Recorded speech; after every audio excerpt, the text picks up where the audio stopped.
Did you know that if a Vestal virgin didn't remain a virgin during her 30 years in the service of the goddess Vesta, she could be buried alive as a punishment?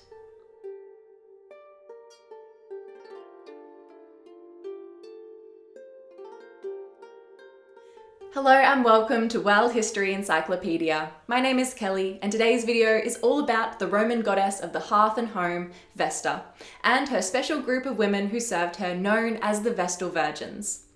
Don't forget, the easiest way to support us is by giving this video a thumbs up, subscribing to our channel, and hitting that bell icon for notifications so you don't miss out on any new uploads. World History Encyclopedia is a non-profit organisation and you can find us on Patreon, a brilliant site where you can support our work and receive exclusive benefits in return. Your support helps us create videos twice a week, so make sure to check it out via the pop-up in the top corner of the screen or via the Patreon link down below. The goddess Vesta was the Roman goddess of the home, the hearth, fire, domestic life, and the patroness of bakers. She's identified with the Greek goddess Hestia, although Hestia was less so in the spotlight in ancient Greece than Vesta in ancient Rome. In Roman mythology, Vesta was the daughter of Saturn, the Roman equivalent of Kronos, and Ops, the goddess of fertility, and was responsible for preparing the food of the gods. There are no myths associated with the goddess Vesta in Roman mythology, but we know that she is one of the oldest deities and was often not depicted as a woman, but as fire. When she was depicted as a woman, she was always fully clothed and was often accompanied by a donkey, her sacred animal associated with bakers, because the donkey turned the millstone. Sometimes she was depicted holding a kettle, which was a symbol of the hearth, as well as cut flowers, which symbolized domesticity. Since Vesta was the goddess of the house and the hearth, it was thought that the hearth at the center of every home was an altar to the goddess. She was thought to have kept the home fires burning from the most simple and modest apartments and homes to the grandest villas. She was the goddess of the city and the protectress of Rome, as she cared for the homes of every citizen.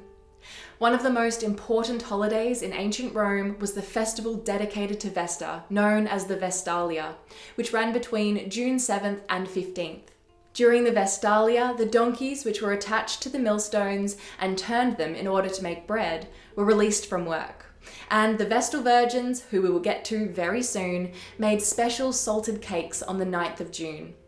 Although Vesta was a goddess of special service to women, she was still very popular with males, much like the Egyptian goddess Bastet. Out of all of the Roman deities, only Vesta was honoured with full-time clergy that were dedicated solely to her rites. The Vestales, or Vestal Virgins, were specially chosen priestesses to Vesta. There were either 4 or 6 Vestal Virgins at any one time, and their chief priority was to tend to the sacred flame of Vesta that eternally burned in the shrine of Vesta in the Roman Forum. Well, until the fall of the Roman Empire and the rise in Christianity, when the flame was put out by Theodosius I. Young girls were chosen to be Vestals at the age of 6 or 7 and had to dedicate themselves to the goddess for at least 30 years. And they had to stay chaste during the entirety of their service to the goddess. They were the only full-time clergy in ancient Rome, and along with tending to the sacred fire, they also performed other rites and rituals associated with Vesta, including caring for the sacred objects in the shrine and inner sanctuary, preparing ritual food, and officiating in public events such as the festival to Vesta, the Vestalia. Probably the most well-known Vestal Virgin was Rhea Silvia, the mother of the legendary founders of Rome, Romulus and Remus. Rhea Silvia was forced to become a Vestal Virgin by King Amulius, but was raped by the god Mars. Since Amulius didn't want to face the wrath of Mars by killing Rhea Silvia or her children, he imprisoned her rather than burying her alive. Although Vesta was a popular deity for both women and men, only women could serve as priestesses of Vesta, and their duties required them to remain virgins. After the girls served Vesta for 30 years, they were allowed to leave the service of the goddess and get married, but very few did because it was seen as unlucky since they were basically brides of the goddess Vesta for most of their lives. The Vestales were honoured in the community. Many of their needs were supplied by the temple tithes, and many of them ended up amassing quite a bit of wealth. They were also free from many of the restrictions the everyday Roman woman had to endure. If a Vestal virgin failed in her responsibilities to the goddess, though, she could be beaten, and if they lost their virginity, or there was a rumour of such, they might be buried alive, or even had molten lead poured down their throat.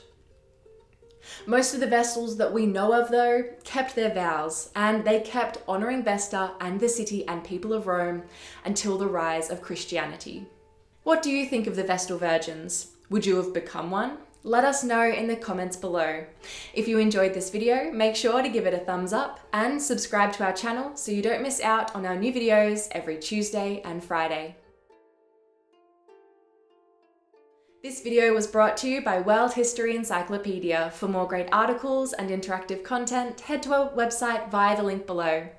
If you would like my shirt, you can find this design and a bunch more in our shop at worldhistory.store, or you can find a link for it down below. Thank you so much for watching, and we will see you soon with another video.